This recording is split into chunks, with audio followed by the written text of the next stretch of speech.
Hello दोस्तों, मैं आज आप लोगों के लिए एक और न्यू स्टोरी को एक्सप्लेन करने जा रहा हूं। तो यदि आपको ये स्टोरी अच्छी लगती है तो इस चैनल को ज्यादा से ज्यादा सब्सक्राइब करें और चैनल को लाइक करें। तो स्टोरी के स्टार्टिंग में हम ओजी हाई स्कूल का सीन देखते हैं, जहां पर कुछ लोग मिलकर एक लड़के की पिटाई कर रहे होते हैं। वहीं ये नजारा दूर से एक लड़की ड्रिंक पीते हुए देख रही होती है। तभी हम उस लड़की के बॉयफ्रेंड को देखते हैं, जो अपने साथियों से बोलता है कि तुम लोग रुक क्यों गए। तो उसके फ्रेंड बोलते हैं कि अभी लंच का समय हो गया है। जो सुनकर वो लड़की का बॉयफ्रेंड बोलता है कि तो ठीक है, हम इसे लंच के बाद आकर मारेंगे। जो बोलकर वो वहाँ से चले जाते हैं। वहीं यहाँ पर इस लड़के का नाम जुनवू होता है। वहीं जुनवू को देख वो लड़की उसके पास आती है और बोलती है कि ये लो योगर्ट और इसे पी लो, तुम्हें इससे अच्छा फील होगा। जिसके बाद वो जुनवू से बोलती है कि मुझे पता है कि तुम्हें इस हालत में अच्छा नहीं लगता, लेकिन बस थोड़े समय की बात है। हम लोग 4th ईयर के 2nd सेमेस्टर में हैं और जल्द ही हम ग्रेजुएट हो जाएंगे, जिसके बाद तुम आजाद हो। दरअसल यहाँ पर ये लोग अपने जूनियर की रैगिंग कर रहे होते हैं। वहीं इसके बाद हम कुछ दिनों के बाद जुनवू को अपने घर में उसके फ्रेंड के साथ देखते हैं, जहाँ उसका फ्रेंड उसे बताता है कि हमारे स्कूल के आसपास एक योगर्ट बेचने वाली लेडी आती है, जो सिर्फ स्कूल कॉलेज के लड़कों को ही ये डिलीवर करती है। और मैंने सुना है कि वो साथ में वो वाली सर्विस भी देती है। जो बात सुनकर जुनवू से बोलता है कि ये तुम क्या बकवास कर रहे हो। जहाँ तभी उसका फ्रेंड उसके घर के एड्रेस पर कुछ योगर्ट ऑर्डर कर देता है। जिसके बाद हम जुनवू के घर के बाहर एक लेडी को देखते हैं, जो योगर्ट डिलीवरी करने आई होती है। जहाँ वो जुनवू के घर की डोरबेल बजाती है। जो सुनकर जुनवू डोर ओपन करता है। वहीं जुनवू उस डिलीवरी गर्ल को देखकर बोलता है कि ये तो सच में बहुत ही ब्यूटीफुल है। जहाँ वो लेडी उसे योगर्ट देती है। यहाँ इस लेडी का नाम सोई होता है।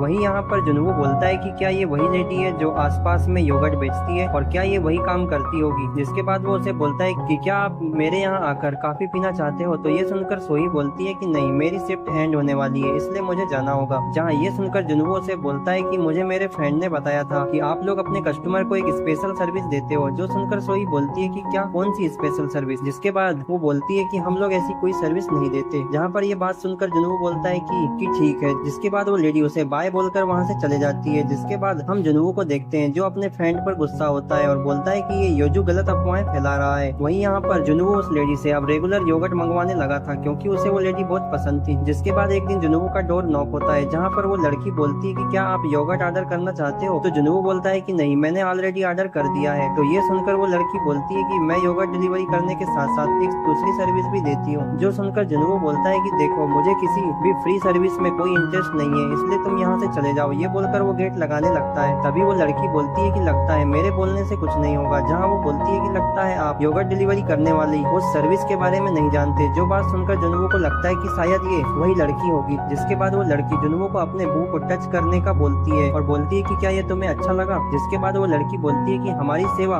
ऐसे ही स्टूडेंट के लिए है। जो बोलकर वो जुनवू के सामान को पकड़ लेती है। जिसके बाद वो लड़की बोलती है कि मुझे लगता है कि हमें अंदर आकर बात करना चाहिए। जो बात सुनकर जुनवू बोलता है कि हाँ, तुम अंदर आ जाओ। जिसके बाद हम हाई स्कूल का सीन देखते हैं, जहाँ पर एक लड़की अपने मोबाइल पर किसी को मैसेज कर रही होती है। जहाँ वो लड़की जुनवू को मैसेज करती है, लेकिन जुनवू उसके मैसेज का रिप्लाई नहीं देता। जो देखकर वो उसे कॉल करती है। वहीं जुनवू कॉल को उठाता है और बोलता है कि हाँ रोमी, बोलो क्या हुआ। तो रोमी बोलती है कि क्या तुम फ्री हो, यदि हो तो हम लोग लंच करने बाहर चलते हैं। जो सुनकर जुनवू बोलता है कि मैं अभी फ्री नहीं हूँ। वहीं यहाँ पर वो लड़की जुनवू के साथ मजे करने लगती है। जिसके बाद वो डिलीवरी गर्ल जुनवू को अपनी सर्विस देती है। जिसके बाद वो अपने कपड़े पहनकर जुनवू को बोलती है कि हमारी सर्विस लेने के लिए तुम्हारा धन्यवाद, यदि आगे भी तुम्हें ये सर्विस चाहिए तो मुझे बोल देना। ये बोलकर वो उसे बाय बोलकर वहाँ से जाने लगती है। वहीं पर जुनवू से बोलता है कि ठीक है, अच्छे से जाना। जिसके बाद हम जुनवू को देखते हैं, जहाँ वो बोलता है कि मुझे तो विश्वास ही नहीं हो रहा कि मैंने ये सब कर लिया। तभी वो बोलता है कि मैंने जो अफवाह सुनी थी वो सच थी। जिसके बाद जुनवू बोलता है कि गलती से मैंने 2 योगर्ट की डिलीवरी ले लिया है। वहीं नेक्स्ट सीन में हम सोई को देखते हैं, जहाँ पर वो बैठी होती है और बोलती है कि आज काफी ज्यादा गर्मी है। जहाँ तभी वो दूसरी डिलीवरी गर्ल आकर सोई से बोलती है कि हाँ, आज बहुत ज्यादा गर्मी है। जिसके बाद वो वहाँ बैठकर सिगरेट पीने लगती है। इसके बाद वो सोई से बोलती है कि हमारी सर्विस वो लोग रिजेक्ट क्यों कर रहे हैं। तभी ये सुनकर सोई उसे कुछ नहीं बोलती। एक्चुअली में यहाँ पर सोई की कंपनी सिर्फ योगर्ट डिलीवरी करती है। वहीं वो दूसरी लड़की योगर्ट के साथ साथ लड़कों को सर्विस भी प्रोवाइड करती है। इसके बाद हम देखते हैं कि सोई उसे बोलती है कि मुझे अभी कुछ और डिलीवरी करने जाना है, इसलिए मुझे जाना होगा। ये बोलकर वो वहाँ से जाने लगती है। जहाँ उसे जाता देख वो लड़की बोलती है कि तुम्हें इतनी मेहनत नहीं करनी चाहिए, क्योंकि मैं कुछ दिनों में ही तुम्हारे सभी कस्टमर को छीन लूंगी। जिसके बाद हम जुनवू को देखते हैं, जहाँ वो स्कूल से घर की तरफ जाता है। जहाँ घर के बाहर उसे सोई दिखती है। जो देखकर वो बोलता है कि आप यहाँ पर क्या कर रहे हो। तो सोई बोलती मैं आपके लिए योगर्ट लेकर आई थी। जो सुनकर जुनवू बोलता है कि वैसे मैं आपको बताने वाला था कि मुझे अब इसकी डिलीवरी बंद करानी है। जो बात सुनकर सोई हैरान हो जाती है और बोलती है कि आप सडनली ऐसा क्यों कर रहे हो। तो जुनवू उसे बोलता है कि मुझे योगर्ट पसंद नहीं है। जो बात सुनकर सोई बोलती है कि ठीक है, मैं इसे बंद कर दूंगी। जिसके बाद सोई बोलती है कि क्या तुम मेरे साथ ड्रिंक पीने चलोगे। तो जुनवू उसे हाँ बोलता है। जिसके बाद वे लोग एक रेस्टोरेंट में आकर ड्रिंक करते हैं, जहाँ पर सोही बहुत ही ज्यादा पी लेती है। जिसके बाद सोही जुनू को बोलती है कि तुम मुझे पसंद आए, जो सुनकर जुनू हैरान हो जाता है। जहाँ सोही बोलती है कि मैं जब भी जुनू को देखती हूँ मुझे अपने बच्चों की याद आ जाती है, काश मेरे भी बच्चे जुनू की तरह होते। जो बात सुनकर जुनू बोलता है कि लेडी आप ये क्या बोल रही हो, क्या आपके बच्चे भी हैं? तो सोही बोलती है कि हाँ मेरे तो बड़े बच्चे हैं। जहाँ ये बात सुनकर जुनू बोलता है कि लेकिन देखने में आप तो बिल्कुल भी ऐसे नहीं दिखते।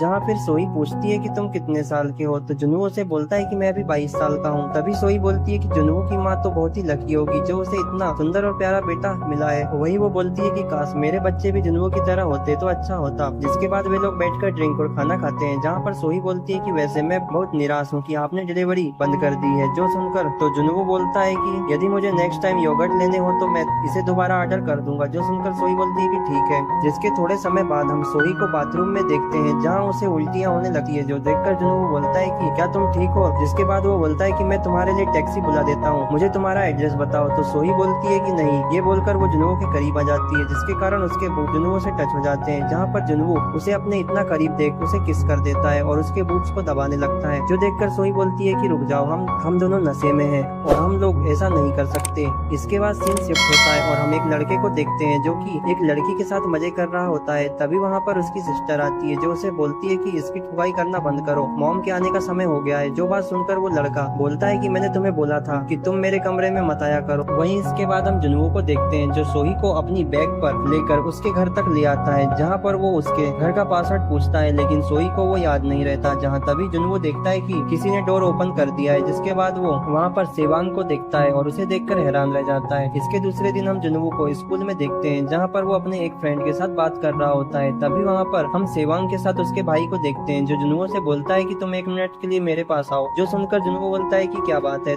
तो वो लड़का बोलता है कि मैंने सुना है कि तुम सेवांग के बारे में गलत अफवाह फैला रहे हो। ये बोलकर वो जुनू के कलर को पकड़कर उठा लेता है और बोलता है कि कल रात तुम मेरी माँ के साथ क्या कर रहे थे और तुमने उसके साथ शराब क्यों पी थी? जो सुनकर जुनू बोलता है कि हमारे बीच ऐसा कुछ नहीं है, तुम्हारी माँ तो मेरे घर पर योगर्ट डिलीवरी करने आती है, इसलिए मेरी उनसे जान पहचान थी। तो वो लड़का बोलता है कि क्या वहाँ पर अब शराब भी डिलीवर होती है? तो जुनू बोलता है कि शराब पीने की पेशकश तुम्हारी ही माँ ने की थी। जो बात सुनकर वो बोलता है कि तुम ये क्या बकवास कर रहे हो, भला मेरी माँ तुम्हारे साथ शराब क्यों पिएगी? वहीं सेवांग बोलती है कि उसे छोड़ दो। तो उसका भाई बोलता है कि लेकिन ये कमीना हमारी माँ के साथ है। तो सेवांग बोलती है कि उसने पहले ही बोल दिया है कि ये उसने नहीं किया, इसलिए तुम उसको जाने दो। जो सुनकर वो जुनू को छोड़ देता है। जिसके बाद सेवांग बोलती है कि जुनू तुम मेरे साथ चलो। जो देखकर उसका भाई जुनू को वार्न करता है और बोलता है कि यदि दोबारा तुम मेरी माँ के साथ दिखे तो मैं तुम्हें नहीं छोड़ूंगा। जिसके बाद हम सेवांग और जुनू को देखते हैं, जहाँ पर सेवांग उससे बोलती है कि चलो तुम अब यहाँ से घर जाओ। तो जुनू उसे बोलता है कि क्या तुम्हें भी मेरी बात पर विश्वास नहीं है? जो सुनकर सेवांग बोलती है कि मुझे इससे कोई फर्क नहीं पड़ता। इसके बाद हम मॉर्निंग में सोही को देखते हैं, जो नींद से जागती है, जहाँ वो खुद को अपने रूम में देखकर बोलती है कि मैं अपने रूम में कैसे आई। जिसके बाद उसे याद आता है कि उसने रात में जुनू के साथ शराब पी थी और तभी वहाँ पर सेवांग आती है और बोलती है कि मुझे बताओ। तो सोही बोलती है कि मैं क्या बताऊं? तो सेवांग बोलती है कि तुम्हारा उसके साथ क्या रिश्ता है, उस जुनू कमीने के साथ? तो सोही बोलती है कि वो तो बस मैं कल जब डिलीवरी करने उसके घर गई तो जुनू ने उसकी डिलीवरी को रद्द करने बोला था। जो सुनकर मुझे थोड़ा बुरा लगा। जिसके बाद मैंने उसे साथ में शराब पीने के लिए बोला, इसके अलावा हमारे बीच में कुछ नहीं हुआ। जो सुनकर सेवांग बोलती है कि जब तक आप दोनों के बीच में कुछ नहीं है तब तक सब ठीक है। जो बोलकर सेवांग वहाँ से जाने लगती है। तभी सोही उसे बोलती है कि आखिर तुम जुनू को कैसे जानती हो? तो सेवांग बोलती है कि वो मेरे स्कूल का क्लासमेट है। ये बोलकर वो वहाँ से चले जाती है। जिसके बाद हम सोही को देखते हैं, जहाँ वो जुनू के घर आती है और उससे माफी मांगती है, जहाँ वो बोलती है कि मुझे सेवांग ने सब बता दिया है कि मेरे बच्चों ने तुम्हें काफी बुली किया है। जो सुनकर जुनू बोलता है कि खैर जो हो गया सो हो गया, वैसे मैं आपको ये बताना चाहता हूँ कि मैं आपकी योगर्ट डिलीवरी को बंद नहीं करूंगा। जो सुनकर सोही थोड़ा शॉक हो जाती है। जिसके बाद जुनू अपने मन में बोलता है कि मैं तुम्हें इतनी आसानी से जाने नहीं दूंगा। जिसके बाद वो बोलता है कि तुम अपनी डिलीवरी कंटिन्यू रखो, जहाँ पर सोही उसे योगर्ट की बोतलें देती है।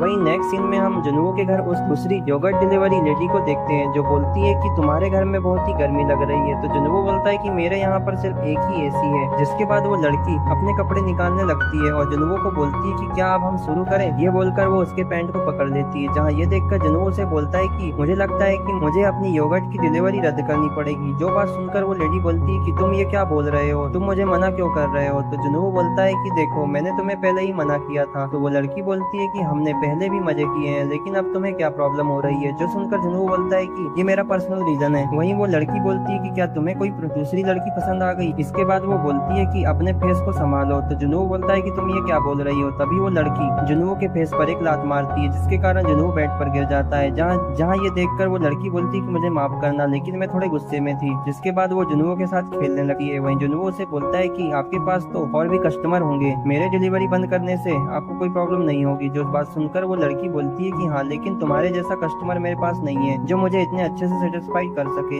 इसलिए मैं तुमको नहीं छोड़ूंगी। ये बोलकर वो उसके साथ मजे करने लगती है, जहाँ पर जुनू उसे मना करता है, लेकिन वो उसकी बात नहीं सुनती। वहीं जुनू अपने मन में बोलता है कि अब मैं क्या करूँ, मैं तो बर्बाद ही हो गया। और इसी सीन के साथ ये एपिसोड एंड हो जाता है। तो मिलते हैं